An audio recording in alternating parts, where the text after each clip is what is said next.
Cela lui donnait l'impression d'être épuisé, brûlé par le temps, blessé dans sa réaction, comme un instrument mal utilisé. Où me suis-je trompé demanda-t-il. Dans le choix d'origine de la planète? Sa moitié bassite, d'ordinaire si explicite lors des questionnements intérieurs, traversa leur conscience mutuelle d'une projection des flous inconnus qui les attendaient. Cela mit le Tégas en rage. Le futur était toujours inconnu. Il se mit à explorer son moi hôte, pour évaluer ce qu'il pourrait utiliser pour l'épreuve de force imminente. C'était un bon hôte, solide, en bonne santé, pourvu d'une musculature et d'un système neural apte à d'excellents renforcements et intensification Tégas. Cet hôte-là pourrait fournir de bons services et durer peut-être plus longtemps que William Bailey. Le Tégas se mit à faire tout ce qu'il pouvait, dans le temps dont il disposait. Il supprima les blocs inhibiteurs pour assurer des réponses neuronales plus rapides et plus souples, protégea le système cardiovasculaire. Il tirait une certaine fierté de son travail. Tant qu'un hôte était viable, il ne le négligeait jamais. La source de l'énergie Tégas, ce qui lui permettait de continuer, de rester vivant, intéressé, c'est-à-dire son inépuisable curiosité, commença à ressurgir. Quoi qu'il eût arrivé, ce serait nouveau. Il s'assit solidement dans l'hôte, amarra le système mémoire Carmichael à ses réactions Tégas et se prépara à affronter le futur immédiat. Une pensée s'insinua dans son esprit. Dans les délicates immensités qu'était son propre passé, existaient des expériences non humaines. Quel était le degré de précision du fameux profil total de personnalité? Pouvait-il détecter le non-humain? Projeter un modèle qui offrirait de troublantes analogies avec William Bailey, ou tous ceux qu'il pouvait avoir sur leur liste du centre de données? Il sentit en lui la danse des intellects, leur martèlement sur le plancher de sa conscience. D'une certaine manière, il le savait, il était toutes ces tiges captives, liées comme une gerbe de blé. Le décor urbain, sous la voiture aérienne, devint quelque chose de perçu plus que de vu. De minuscules transports de peur jaillirent en lui. Quels outils psychométriques ces interrogateurs allaient-ils utiliser? Quelle en serait la discrétion, la subtilité? Durant leur examen, il ne devait être rien d'autre que Joe Carmichael. Pourtant, il était bien plus. Il sentit le courant du maintenant balayer son existence vers le péril. Danger, danger. Il le voyait, intellectuellement, en tant que Tégas.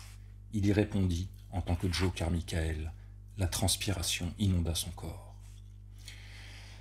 La voiture aérienne se mit à descendre. Il fixa l'arrière du crâne des androïdes, visible par la vitre de la cabine de contrôle. C'étaient deux pantins sans émotion. Aucune aide à attendre de leur part. La voiture quitta la lumière du jour, rebondit dans un champ de reconnaissance et glissa le long d'un tube empli d'une froide lumière aluminium jusqu'aux lueurs jaunâtres d'un gigantesque parking de plastrette. Murs et plafonds fauves, l'impression d'une distance caverneuse, bourdonnante d'activité. Cela évoqua au Tégas la société ruche qu'il avait expérimentée une fois. Pas un de ses meilleurs souvenirs. Il frissonna. La voiture aérienne, sa niche de parking trouvée, s'arrêta. Les portes s'ouvrirent en sifflant. Les androïdes s'encadrèrent de part et d'autre. L'un d'eux lui fit signe de sortir. Le Tégas avala sa salive, gorge Carmichael desséchée, grimpa, regarda autour de lui les allées et venues impersonnelles des androïdes. Il ne put détecter, dans la zone qui l'entourait, aucun humain, ni par la vue, ni par l'aura émotionnelle. Une intense solitude l'envahit. Toujours sans parler, les androïdes le prirent par le bras et le propulsèrent, à travers un espace ouvert, jusqu'au creux en forme de soucoupe d'un ascenseur circulaire. Le champ de force les agrippa et les entraîna vers le haut, le long de murs brouillés, d'ouvertures à peine entrevues. Puis, l'ascenseur bascula brusquement et les maintint en douceur, suspendus, le visage regardant vers le bas à presque 45 degrés. Les androïdes restaient figés à côté de lui, comme deux poissons en train de nager dans l'air. La soucoupe revint à la verticale et fila jusqu'au centre d'un amphithéâtre. Sous ses pieds, un plancher remplaça le trou de l'ascenseur. Le Tégas leva les yeux et découvrit un vaste espace, une immense lucarne bleue, des gens et encore des gens sur les gradins en train de le regarder, des gradins couverts de gens tout autour. Il sonda pour trouver des émotions et rencontra l'aura terrifiante de l'endroit, un regard neuronal glacé. Les observateurs, tous des dirigeants, l'esprit déconnecté de toute autre religion que celle du moi, sans toux nerveuse, sans impatient remue-ménage. Ils étaient un iceberg d'attente silencieuse. Ils n'avaient jamais imaginé un tel endroit, même dans un cauchemar. Mais ils le connaissaient. Il le reconnut immédiatement. Si un Tégas devait finir, se dit-il, il fallait que ce soit dans un endroit comme celui-ci. Toutes les expériences perdues qui risquaient, là, de venir à leur fin, se mirent à gémir en lui. Quelqu'un émergea d'une ouverture, à sa gauche, et traversa l'amphithéâtre à grandes enjambées dans sa direction.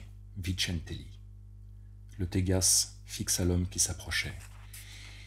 Il remarqua les yeux soulignés de cernes profonds, des yeux noirs, denses, sertis dans un visage où se lisait une histoire sans poésie, glyphes durs des joues, bouche taillée dans la pierre, tout dans ce visage parlait labeur, travail. On n'y discernait aucune notion de plaisir. C'était un dispositif qui proférait la violence, en spectateur et en participant. Il bridait la chair, ne chérissait aucune chose douce. Une cuve de liquide d'un bleu d'acier trempé s'éleva du sol à côté du Tégas. Il tressaillit, surpris. Des mains androïdes l'agrippèrent fermement. Vicentelli s'arrêta devant lui, jeta un coup d'œil circulaire aux rangées de visages, puis reporta son attention sur sa victime. « Peut-être êtes-vous prêt à nous épargner un interrogatoire approfondi » dit-il. Le Tégas sentit son corps trembler, secoua la tête. Vicentelli fit un signe du menton. Avec une prestesse impersonnelle, les androïdes dépouillèrent les vêtements de l'hôte et le soulevèrent pour le déposer dans la cuve. Le liquide était chaud, picotant.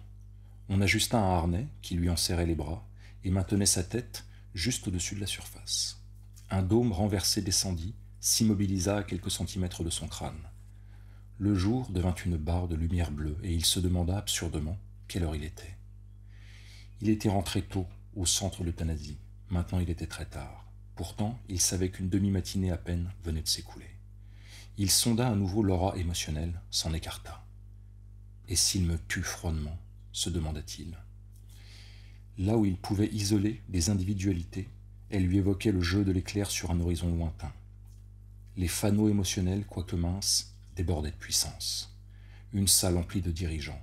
Le Tégas n'aurait pu imaginer endroit plus hideux. Quelque chose bougea dans la barre de lumière. Vicentelli. « Qui êtes-vous » demanda-t-il. « Je suis Joe Carmichael. Je ne dois être que Joe Carmichael. » Mais les émotions de Carmichael menaçaient de le submerger. Une colère outrée, une terreur soumise filèrent le long des échanges neuronaux. Le corps de l'autre frémit, ses jambes esquissèrent un vague mouvement de course. Vicentelli se détourna pour s'adresser au spectateur.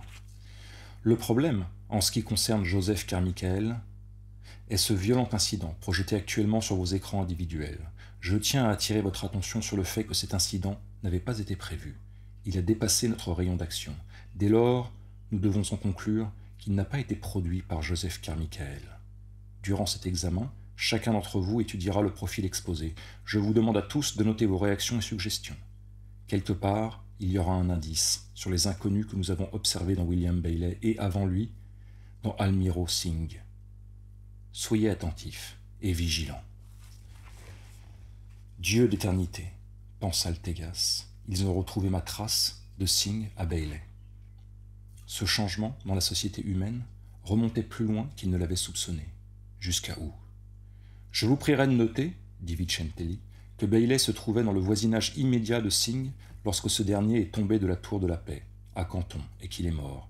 Soyez particulièrement attentifs aux éléments qui suggèrent l'existence d'un lien antérieur entre Singh et Bailey. Il n'est pas exclu que Bailey se soit rendu à cet endroit à l'instigation de Singh.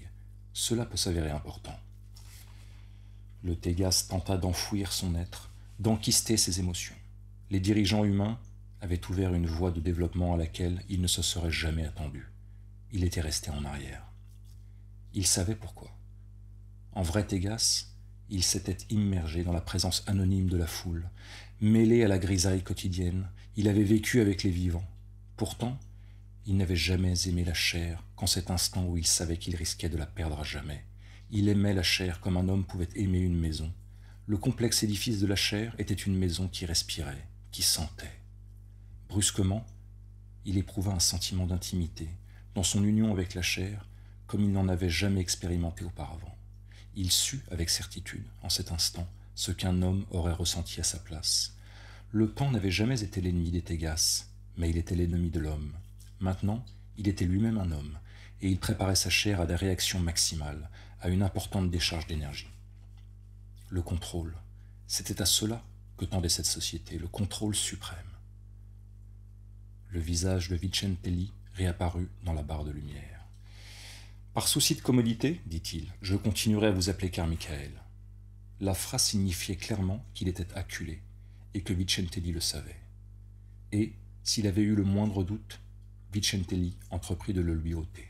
« N'essayez pas de vous donner la mort. Le mécanisme dans lequel vous vous trouvez peut maintenir la vie, même lorsque l'on souhaite le moins qu'elle continue. » En un éclair, le Tégas réalisa que son moi Carmichael aurait dû être saisi de panique. Il ne devait y avoir, en cet instant, ni vigilance, ni réserve Tégas. Il fut saisi de panique. Le corps de l'hôte fouetta le liquide. Lutta contre les liens. C'était un liquide lourd, huileux sans l'être. Il le maintenait, comme il l'aurait fait, une combinaison élastique, amortissait ses mouvements, le ramenait toujours à une placide suspension de poisson en train de flotter. « Maintenant, dit Vicentelli. » Il y eut un déclic sonore. Une lumière aveugla les yeux Carmichael. Des rythmes colorés y jaillirent en secousses épileptiques. Il s'en mêlait dans son esprit, agitait la conscience Tégas comme une chose lâchée dans une cage violente. Du néant qu'était devenu son univers surgirent des questions. Il savait qu'elles étaient parlées, mais il les voyait, forme de mots roulés dans un torrent. Qui êtes-vous? Qui êtes-vous? Nous vous voyons pour ce que vous êtes. Pourquoi ne pas admettre ce que vous êtes? Nous vous connaissons. L'aura des spectateurs le martelait de vibrations accusatrices. Nous vous connaissons. Nous vous connaissons. Le Tégas sentait les mots le balloter, le subjuguer. Aucun Tégas ne peut être hypnotisé, se dit-il, mais il percevait le déchirement de son être. Quelque chose se séparait. Carmichael, il perdait son emprise sur l'hôte. La chair se réduisait à un état d'idiot fasciné. Le sentiment de séparation s'intensifia. Brusquement, il y eut une sensation intérieure d'agitation, de bouleversement. Il devina l'éveil de l'ego de l'hôte et resta impuissant à le contrer. Des pensées s'infiltrèrent le long des dansantes, ondoyantes voix neuronales. Qu'est-ce? Qui êtes-vous? Le Tégas rétorquait frénétiquement aux interrogations. Je suis Joe Carmichael, je suis Joe Carmichael. Il trouva le contrôle vocal, murmura les mots sur un rythme hébété, s'en tenant à cette seule réponse pour toutes les questions. Lentement, l'hôte se tut, étouffé dans une enveloppe Tégas. Le cinglant, martelant interrogatoire continua. Choc, secousse, question. Il se sentit perdre tout sens de la différence entre Tégas et Carmichael. La moitié bassite, éreintée et terrorisée par la sophistication inattendue de l'attaque, s'enchevêtrait dans le réseau d'identité. Des voix d'anciens hôtes s'éveillaient à son esprit. « Vous ne devez pas, ne doit pas, je suis Joe Carmichael, arrêtez-les. Pourquoi ne pouvons-nous pas? Vous m'assassinez, hurla-t-il. Les observateurs, rangés dans l'amphithéâtre, s'unirent dans une aura d'allège jubilation. Ce sont des monstres, pensa Carmichael. C'était une pensée purement Carmichael, non modifiée par la conscience Tégas, une expression humaine qui jaillissait des profondeurs, sans entrave. « Tu m'entends, Tégas » insista Carmichael, « ce sont des monstres. » Le Tégas se tapit dans la chair, sans savoir comment répliquer. Jamais, avant, il n'avait expérimenté une communication directe avec un hôte après la prise au piège définitive. Il essaya de localiser la source de l'émission, échoua. « Regardez-les donc, nous dévisager, cette bande de goules !» pensa Carmichael. Le Tégas savait qu'il devait réagir, mais avant qu'il ait pu y parvenir, l'interrogatoire prit une nouvelle intensité. Choc, secousse, question. « D'où venez-vous? D'où venez-vous?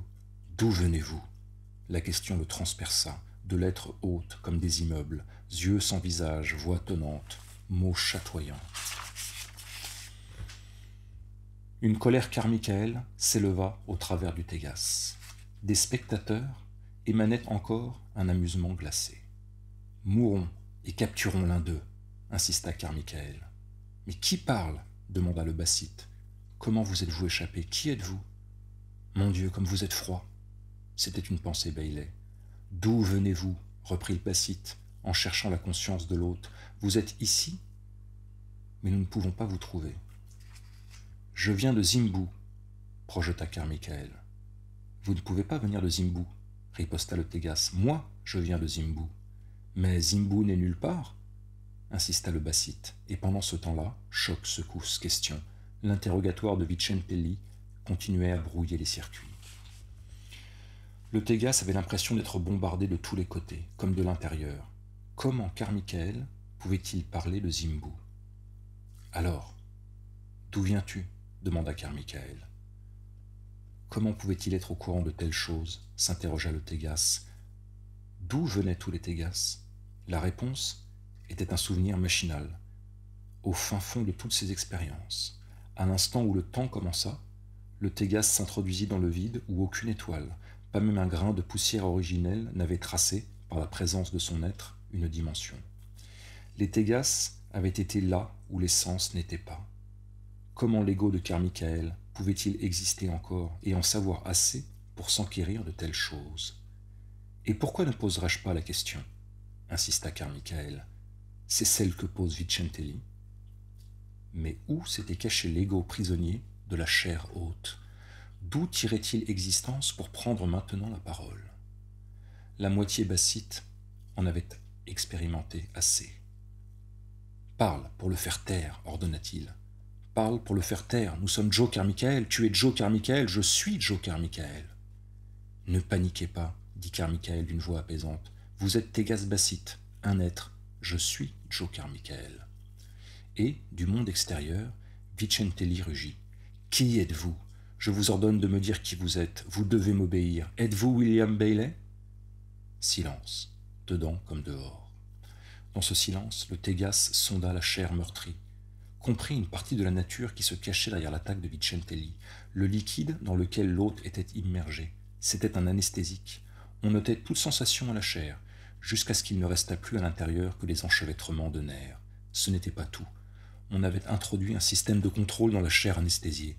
Une capsule, palpitant contre la colonne vertébrale de Carmichael, émettait des signaux, commandait, interférait.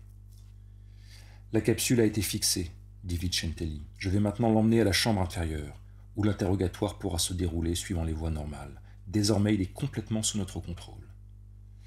Dans la chair prisonnière, la moitié Bassite chercha les connexions neuronales de la capsule de contrôle, essaya de les bloquer, n'y parvint qu'en partie. La chair anesthésiée résistait à ces tentatives. Le Tégas, raidi comme une araignée effrayée dans la conscience de l'hôte, étudiait les légères vibrations des courants neuronaux à la recherche d'une solution. Fallait-il attaquer? Reprendre le contrôle total? Mais quoi attaquer? L'interrogatoire de Vicentelli avait entremêlé les identités à l'intérieur de l'hôte, de telle façon qu'il ne serait peut-être jamais possible de les débrouiller. Le contrôle de capsule trépidait. La chair de Carmichael obéit à un nouvel ordre. Les bandes qui le maintenaient s'écartèrent. Le Tégas, les pieds insensibilisés, se mit debout dans la cuve. Peu à peu, là où son torse était exposé à l'air, la sensation revint. Le dôme renversé quitta son crâne. Comme vous le voyez, dit Vicentelli au spectateur au-dessus d'eux, il obéit parfaitement. À l'intérieur, Carmichael demanda. Tégas, peux-tu sonder ce qu'ils ressentent devant tout cela?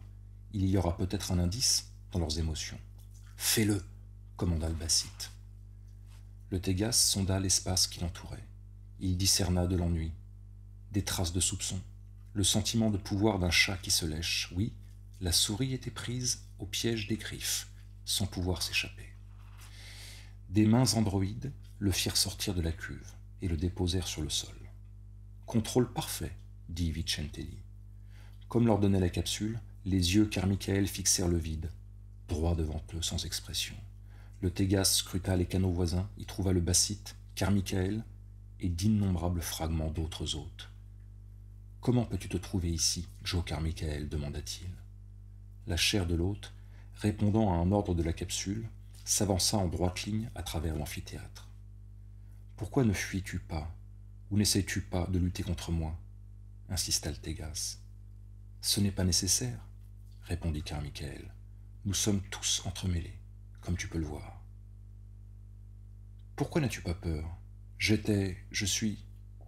J'espère ne pas l'être. Comment connais-tu l'existence des Tégas? Comment ne la connaîtrais-je pas? Nous sommes l'un l'autre. Avec un choc, le Tégas prit conscience du fait. Il perçut une projection bassite embarrassée. Rien, dans toute l'expérience des Tégas, n'évoquait une semblable rencontre interne. L'autre se débattait, puis perdait. Sinon, le Tégas finissait là. Et l'autre vaincu allait où? Où allait-il? Le bassite projeta une curiosité effrayée, une impression de continuité brisée. Ce maudit interrogatoire. La chair de l'hôte, obéissant aux ordres de la capsule, avait franchi une porte et se retrouvait dans un hall peint en bleu. Plus la sensation revenait. Plus le Tégas Carmichael Bassite percevait les pas de Vincentelli accompagnés d'autres pas, ceux des Gardenix androïdes.